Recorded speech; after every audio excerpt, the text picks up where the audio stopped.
Welcome to another Coffee with Samso, where we speak with ASX companies about what they're doing, and we speak to the guys who run these companies, and they will share what their thoughts are. I've got James Marsh here from Andromeda Metals. He has been on Coffee with Samso many times, and they've got a DFS out. So, James, welcome, and tell us about it. Yeah, that's right. We've got our DFS came out last week. This was a huge milestone in the evolution of the Andromeda story. Now, late last year, we got our mining lease approved. So the next big milestone was getting this DFS out, and we had a few, I suppose, a few things that delayed it that were unavoidable. We had the Minotaur takeover, which was a very important transaction for us.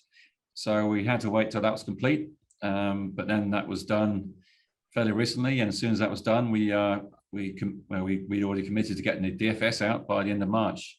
So we finished that in time. Now it came out, the DFS was very different to the PFS. It was different in the structure and the model of the business model we're using. And also the world has changed dramatically in the 2 years since we put the PFS out.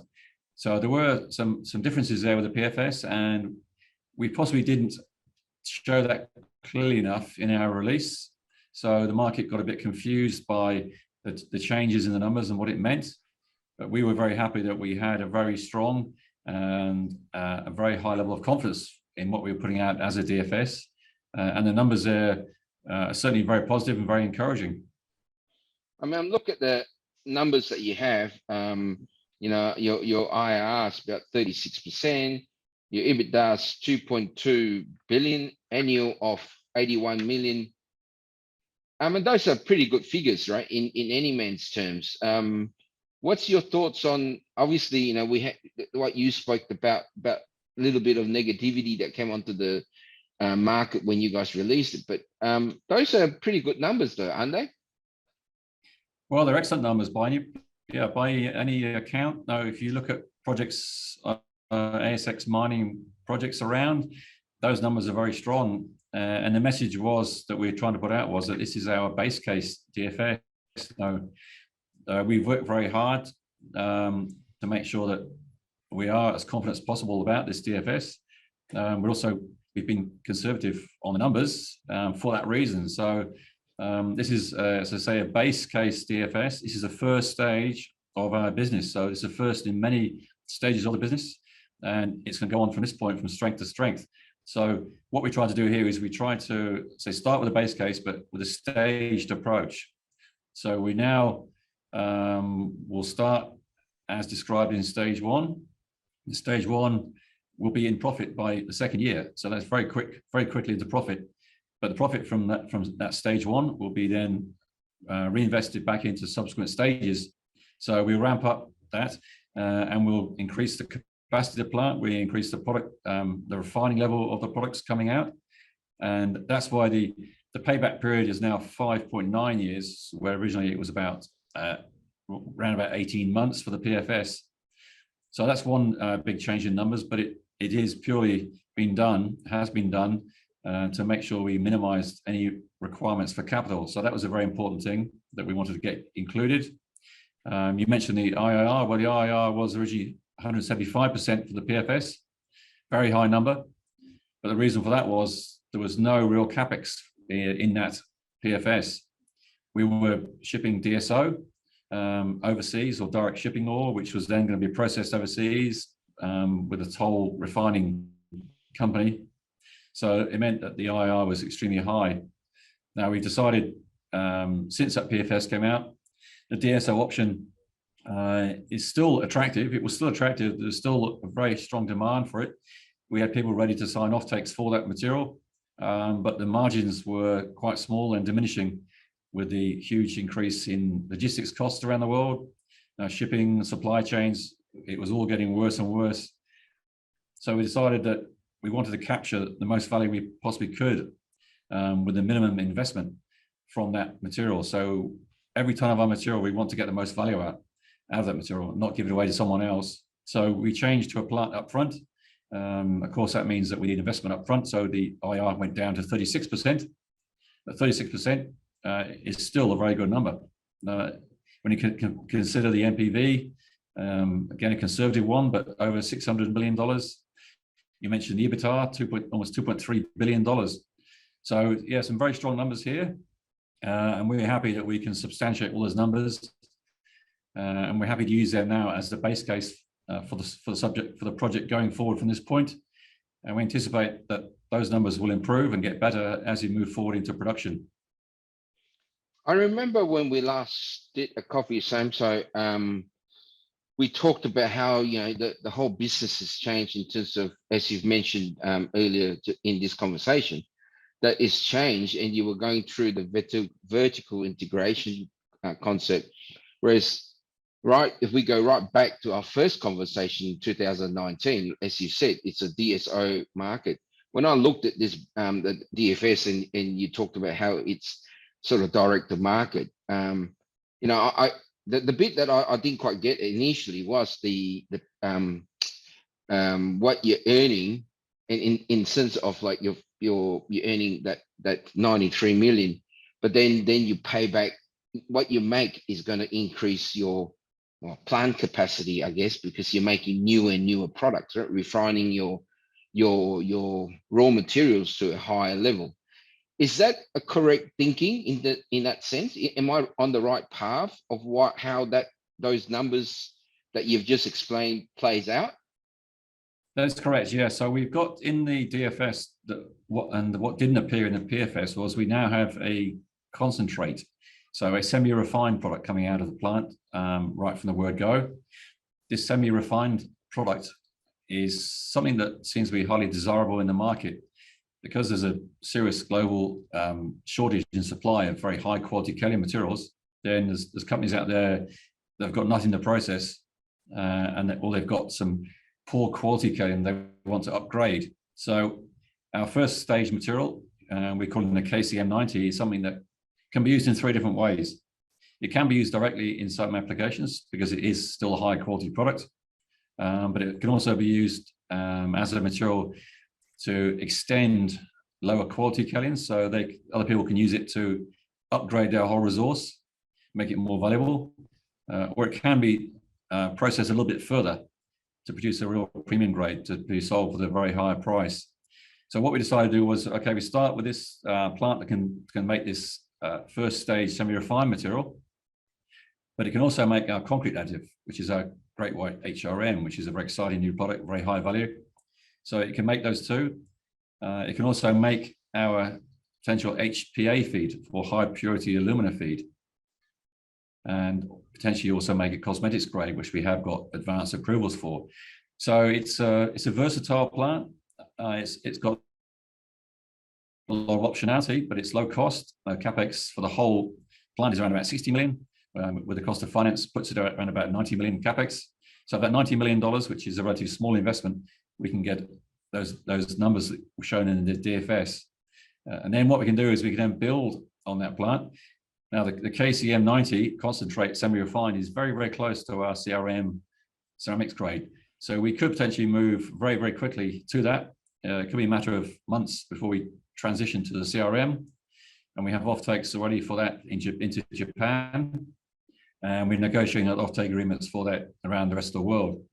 And then we can continue, we can expand that. So reinvest the money we're making there, reinvest it to double the capacity. And the plan is to double the capacity and then move to our real top premium grade for paint, which is our PRM paint grade, which we have a large offtake agreement for that product into China. So this is a staged process we're working on. It's going to be what we're calling a crawl, walk, run process. So we minimize the risk. The idea is we get product out into the market as early as possible. So that means we get our name out there, we get branding out there, we get all of our supply chains tested, we get our customer relationships tested. And this business, the kaolin business, a lot of it's done word of mouth and done by reputation. So once you're out there and people see what superb quality material you have, how consistent the material is, then that will spread around the plants of the world, customers in the world. And we anticipate that that's going to just help grow the business a lot more safely, but also very quickly, and also minimize the risk and exposure to all our shareholders. When you talk about your products, obviously, because when my initial question about, your capital cost is 93 million, and then you whatever profits you make, you pay for your stages. What percentage is CRM and PRM your holy grail? Is that what you would want Andromeda to be, or are you going to continue to produce these 4 products through the mine life of 28 years? Well, that's a good question, because as you're seeing there, it's an evolution of products going to the premium grades. Now, the holy grail, we're talking about holy grail products. Well, the holy grail products would be probably the high purity halloysite, which we are working on. No, because the high purity halloysite sells for much higher price. At the moment, there's no one really can supply it in any commercial amounts. And we're talking up to $5,000 a ton for that material. So that would be our holy grail. But it also is going to be something that we want for our nanotechnologies. So you mentioned vertical integration before, and carbon capture looks like something that we could be vertically integrated in, because our material from the Great White Project, halloysite kaolin, is planned to go through into that carbon capture space, where we have our first carbon capture demonstration plant will be arriving in May in Australia. We will feed material into that and have a demonstration plant that shows what our halloysite kaolin can do once it's functionalized and put into a carbon capture environment. And that could well be something that we're having to supply in very, very large amounts. Now, it's possible that everything we produce and mine from the ground could go into carbon capture. The way that's going around the world now, and the amount of interest in carbon capture. Now, if that technology is as good as we believe it is, it'll be supplying carbon capture plants around the whole world. And the value of that is going to be considerably higher than anything else we could possibly sell it into at the moment. So it's going to be a bit of a moving feast in some ways. So we want to start off steadily with the semi-refined KCM, with the concrete product that we're confident that's going to grow very quickly and be very high value and very desirable. But then we can factor in the CRM and the PRM for paints. So those 2 grades, whenever, if it comes through more quickly, then it's all well and good. But in the background, we're also working very hard on these high purity halloysites. And we're out, our geo team is going to be out doing 3 fairly large exploration programs in new areas over the next month or 2, where we're going to be targeting some very high percentages of halloysite, where we know we got good material. And if so, that will be, if we find material there, then the plan will be to start refining that at some stage and pushing it through out of our plant. When I saw your ore reserves, you got 5.1 million tons. Majority of that sits in that CRM. And is that a nature of the geology, or is that how you want to move on in terms of getting your products in to develop in line? Well, we got it. Yes, so it's about 15.1 million tons in the reserve there. So that's what our DFS is modeled on. You have to be very closely, have to adhere very closely to the JORC and the Valmin code. So as you know well, so it means that that's the reserve we have. So that's what we could plan our first Great White Project on. The actual resource itself there is much bigger now. We've got almost 35 million tons in that one resource there. But the reserve we have at the moment, 15.1. Now the geology is interesting because this is a combination of areas of very pure kaolin with no halloysite. The main ore reserve, which is as you said, the CRM grade, which is a hybrid of the halloysite and the kaolinite. And then there are areas of very high halloysite as well. And the areas where the HRM is. The HRM is a special area, which is the halloysite kaolin, but of a special type. So we've done a lot of work on defining those, making sure we have enough that fulfills all the requirements for that DFS. But we will be expanding those, and we're doing more work because so that the total resource is much bigger than that. And in fact, our total resources in the area are now over 110 million tons. So we've got a lot more in the area. And that's why we're going out to do some more exploring. I should probably add there that as part of the DFS, we are upgrading our $1 million pilot plant that we have at the moment. And there are people that we have engineers there right now working on that. There's two sort of arms to that piece of work. One is that we want to expand that capacity so we can start putting material through that quickly. We can get tens of tons, maybe hundreds of tons of things like the HRM into concrete, maybe high purity loessite out into the market early. That'll give us cash flow. That'll also help develop the market for us. And those people are also working on the final specifications for long lead items for the main plant. So the longest lead item is the items are for dewatering of our material. We have those small scale dewatering equipment items in the pilot plant already. So the engineers are now working out which ones we need to order for the main plant. So that's all happening at the moment. All right. Yeah, I think when I mentioned 5.1 million tons, I think I was looking at the proven part of your ore reserves. But sticking with that, how much of the probable will eventually become upgraded to a proven in your DFS? Is that something that's easily done, or are we needing a bit more work on that? Well, at the moment we've got to that for 28 years under the current plan, which is, that's a very healthy mine life as it stands. Yeah, I think once we get the top off the ground, it's always the first, and it's interesting in lots of ways, and also exciting, but also a nervous moment when you take the top off the ground, then you find out what's underneath. Now we're very confident we know what's underneath, but once we've done that, then the geology team will be able to start expanding the areas now and increasing that amount within our mining list that we have at the moment. So we can, if we want to, then possibly we can find areas in there that, for example, of the very high halloysite content. We've got areas in Great White that are about 60% pure halloysite, which is a very attractive material, not just for carbon capture applications and nanotechnology applications, but as a material that could be purified to something around about 80–90%, which is going to be very interesting worldwide. So we will be doing that. As I mentioned before, the geology team will be out in these other very highly prospective areas where we've got a Bronzuela deposit there, which is, we've previously found halloysite there of over 91% pure.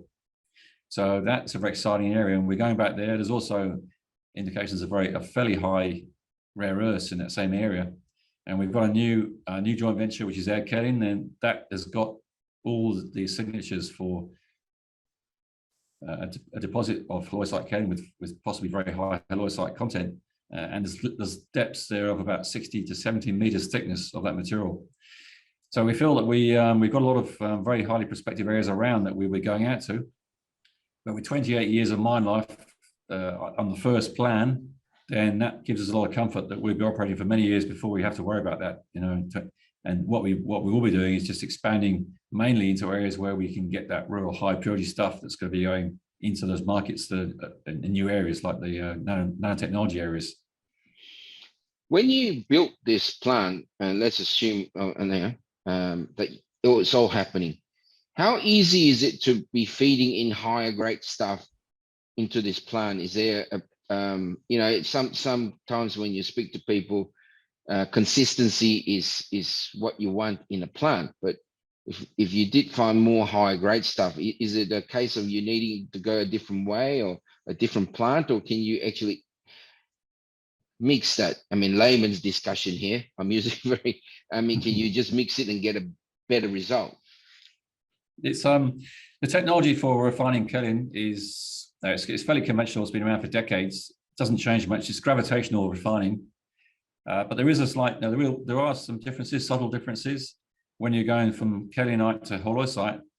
The halloysite has a much stronger effect on the rheology of the slurry, so the way the slurry flows, where it settles, where it dewaters.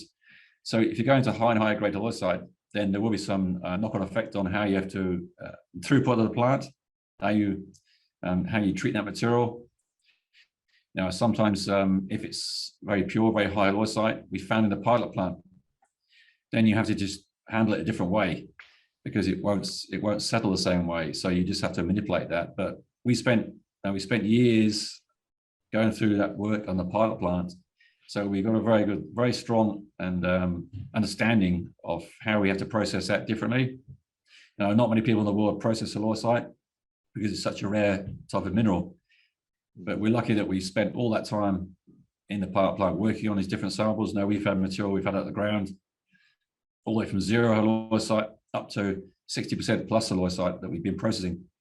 So we're confident that we know what we're doing there. The only thing that will happen probably if we go to a much higher pure halloysite in the plant that we're planning as the first stage, then the throughput would be reduced. There's no doubt about that because it's a little bit harder to pump and a little bit harder to flow.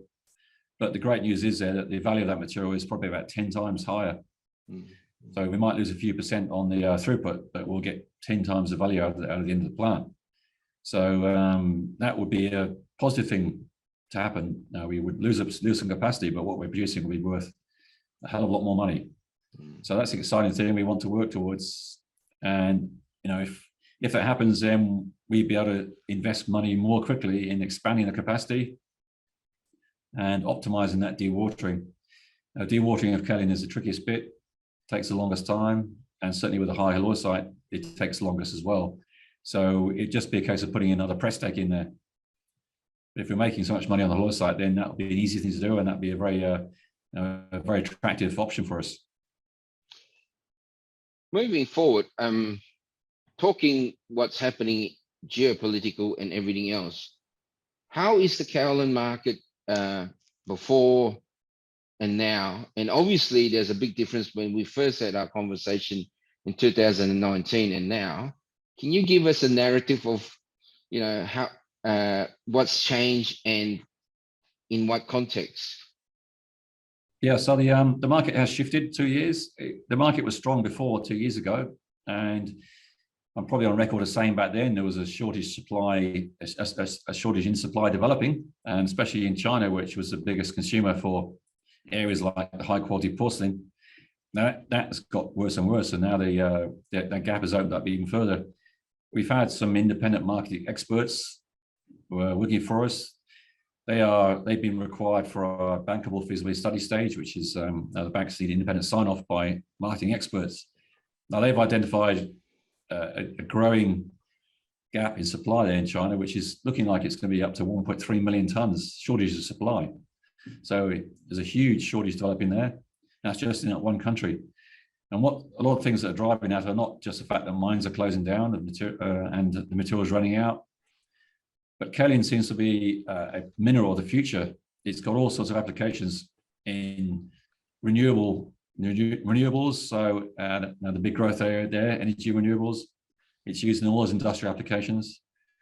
But it's also got some interesting developments in the decarbonization of the world, which is an extremely hot topic now. And we're working very hard on the carbon capture aspect. We're quite unique there because we've got the halloysite, which enables us to do that.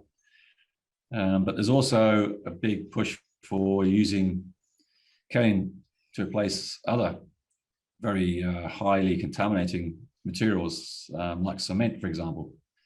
So what we're seeing now is a big growth in interest, big growth in demand, and there's new developments opening up now, new applications opening up now for kaolin that will dwarf the current situation. So we can see that there's a very, very bright future for kaolins, especially for our material, because we've got this extra functionality in our material. We've got very large resources of very high purity kaolin, so very reactive, very functional.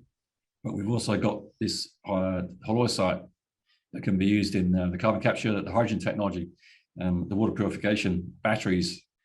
And also, because our kaolin is so pure, we've been working on this potential opportunity in high purity alumina, which is another incredibly fast, rapid growth area because the federal government has now just decided that is a critical battery mineral.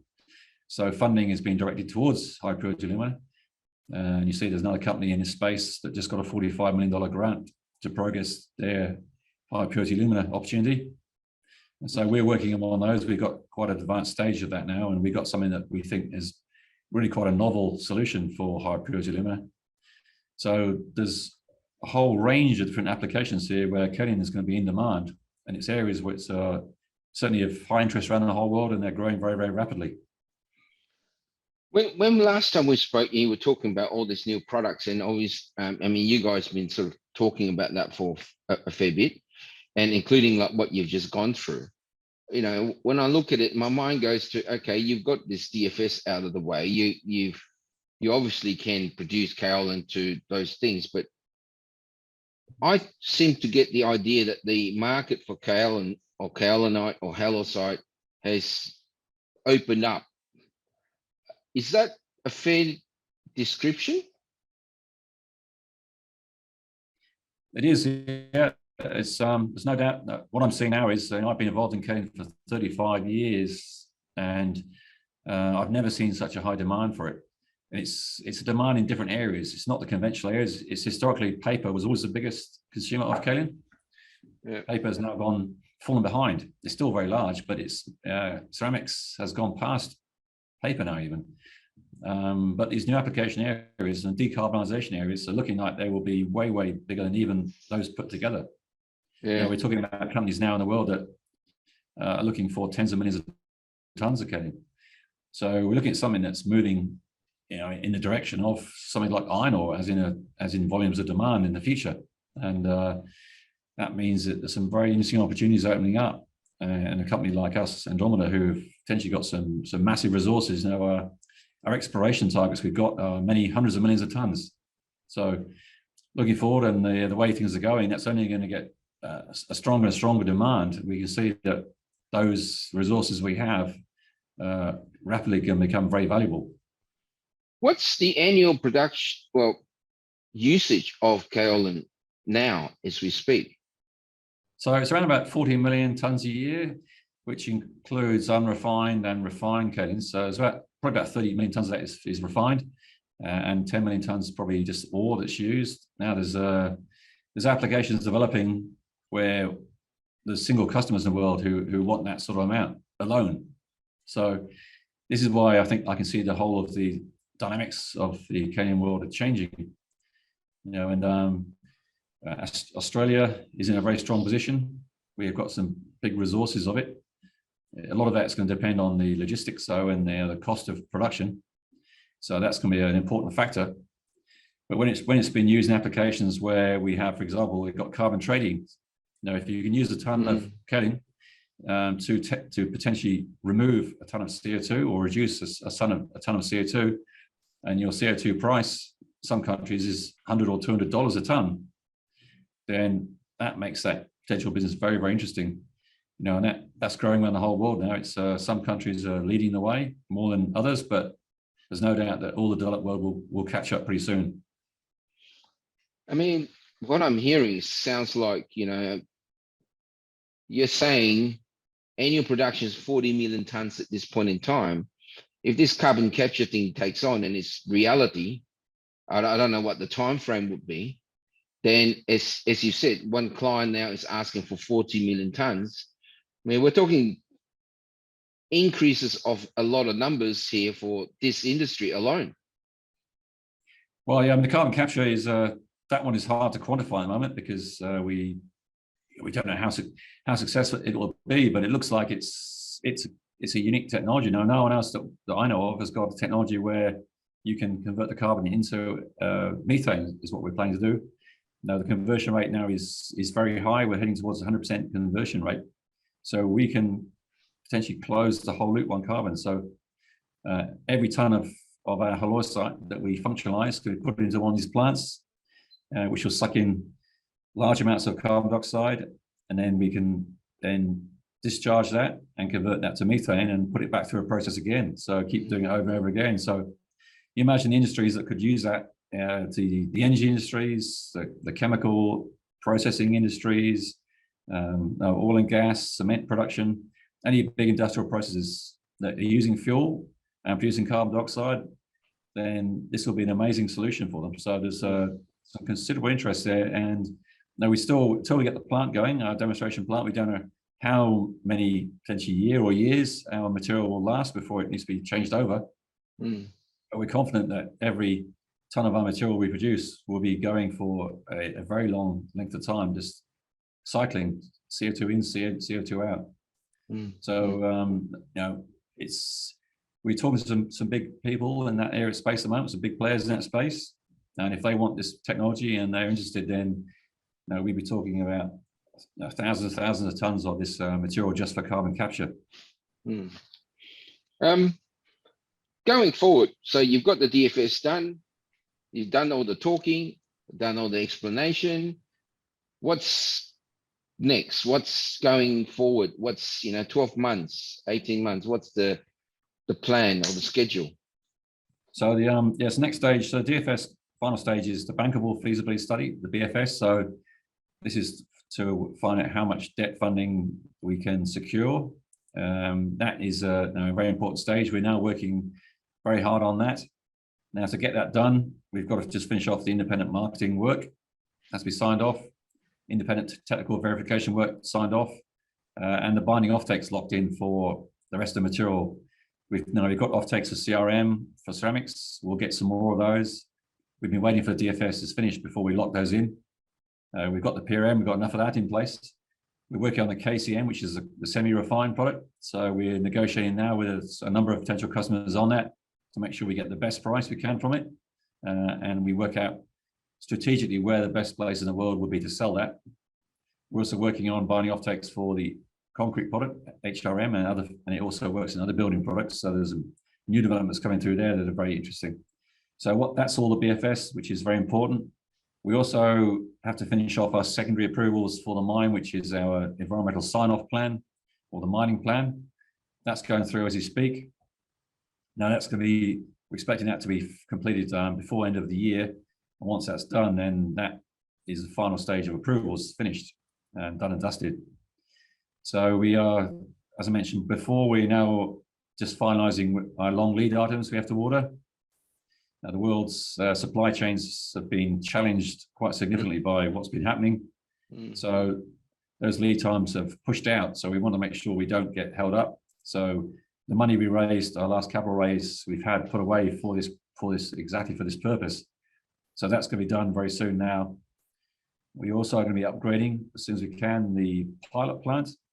As I mentioned before, we can produce commercial, semi-commercial amounts of our high-value materials from that plant. So we want to start pushing them out as quickly as possible and start getting them into market.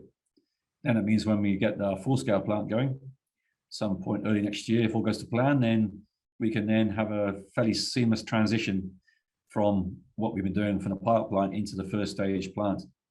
And then the customers will be ready to take that material. They've been using it for a while. So that's all happening. In the nanotechnology space, we've got a lot of things happening there as well.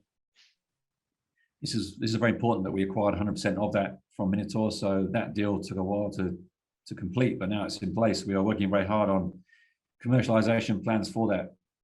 We've got a number of projects there, potentially 12 different projects that we're working on, and we want to find out what can we commercialize most rapidly and what makes us the most money most quickly. So last week I spent 2 days there with our chief commercial officer, with a consulting company we're using, and with our lawyer. He met with us to make sure that we had these deals locked in place. So we're now working very hard on that, and we aim to start getting news out about what we're going to be commercializing.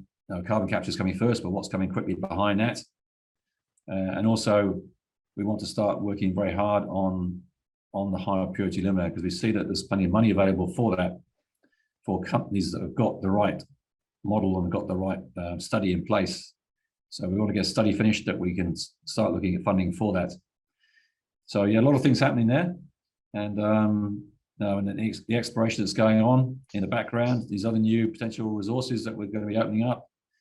And also, of course, we've still got our other legacy projects in the background. 2 gold projects and 1 copper project. They are progressing forward.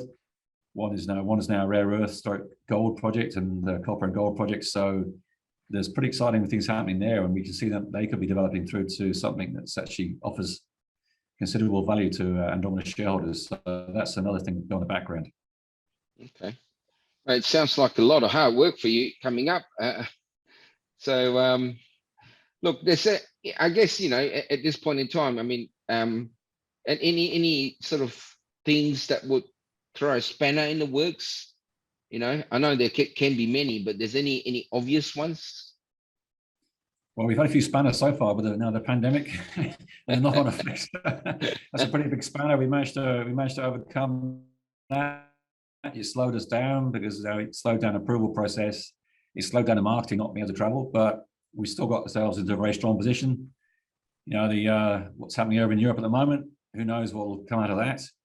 At the moment, it's some ways, every cloud's got a silver lining, as they say, and Ukraine was the fourth biggest producer of kaolin in the world. And Ukraine, Russia and Belarus produce huge amounts of kaolin that's now been shut off and lost to the market. So we are getting inquiries from around the whole world now for our material as soon as possible. So that some ways that's been a spanner in some ways, but other ways it's been a positive thing. Mm-hmm. So I think that now we've got a mining lease, we've got DFS out, and we're moving through to the final stage of the BFS and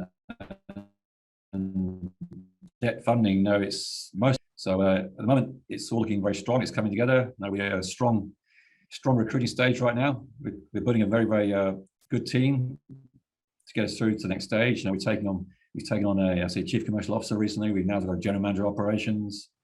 We picked up property in Streaky Bay near to when the mine site will be. So we've got housing there for people. So it's all coming together. And I think that the way things are going, it's just a matter of ticking a few more boxes before the end of the year. And numbers that we put out in the DFS should be very achievable. And if all goes to plan, a lot better than that. All right, mate. We've gone on for a fairly long time. I'm sure you those who are still watching us, you better buy them a beer if they call you up. Yeah. Look, James, thank you. Fantastic update. Look, BFS is. I mean, I'm. When we first talked, this is 2019 to now. Next. Well, not BFS. I guess at some point we'll get to a point where you'll be breaking dirt. So hopefully that will be soon. That's right. Breaking dirt. It's just around the corner now. If all goes to plan, and I'm off to Europe end of this month to talk to some big players in the kaolin industry and some other potential interesting people. So now the DFS is out, we've got a whole load of new doors that just opened up to us. So yeah, exciting times ahead. Okay, mate. I've just been quoting saying BFS instead of DFS. So everyone thinks, oh, the BFS is done. Wish it was, but there's a bit more work to be done yet. All right, James. Thank you, and good luck, and we'll talk again. Thanks, Noel. It's been a pleasure.